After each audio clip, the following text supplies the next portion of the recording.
মহাকাশের অনন্ত রহস্যের মধ্যে মানবজাতির সবচেয়ে বড় কৌতূহলের একটি জায়গা লাল গ্রহ মঙ্গল। মঙ্গলের মাটিতে কি প্রাণের অস্তিত্ব আছে? ভবিষ্যতে কি এটি মানুষের বসতি স্থাপনের যোগ্য হবে? এমন হাজারো প্রশ্নের উত্তর খুঁজতে বিজ্ঞানীরা যখন নিরন্তর গবেষণা চালিয়ে যাচ্ছেন, ঠিক তখনই সেই কৌতুকের আগুনে নতুন মাত্রা যোগ করল মঙ্গল গ্রহের একটি শিলাখণ্ড, যা সম্প্রতি রেকর্ড দামে বিক্রি হয়েছে।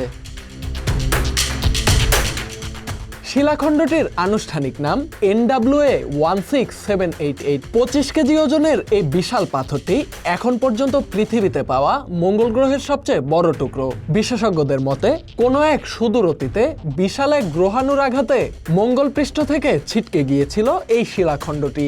এরপর প্রায় 22 কোটি 50 লাখ কিলোমিটার বা 14 কোটি মাইল পথ পাড়ি দিয়ে এটি পৃথিবীর বুকে আছড়ে পড়ে।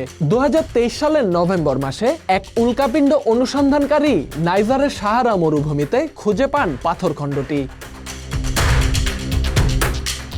সম্প্রতি নিউ ইয়র্কে বিখ্যাত নিলামকারী প্রতিষ্ঠান সোথেবিসের এক ভূতাত্ত্বিক নিলামে তোলা হয় মঙ্গল গ্রহের এই প্রতিনিধিকে।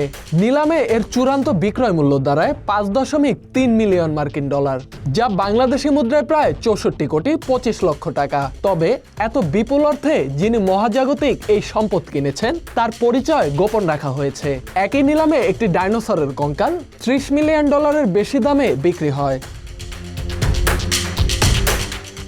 বিজ্ঞানের ভাষায় এটি একটি অলিভাইন মাইক্রোগ্যাব্রোইক শেরগোটাইট, যা মঙ্গলের গলিত ম্যাগমা ধীরে ধীরে শীতল হওয়ার মাধ্যমে তৈরি হয়েছে।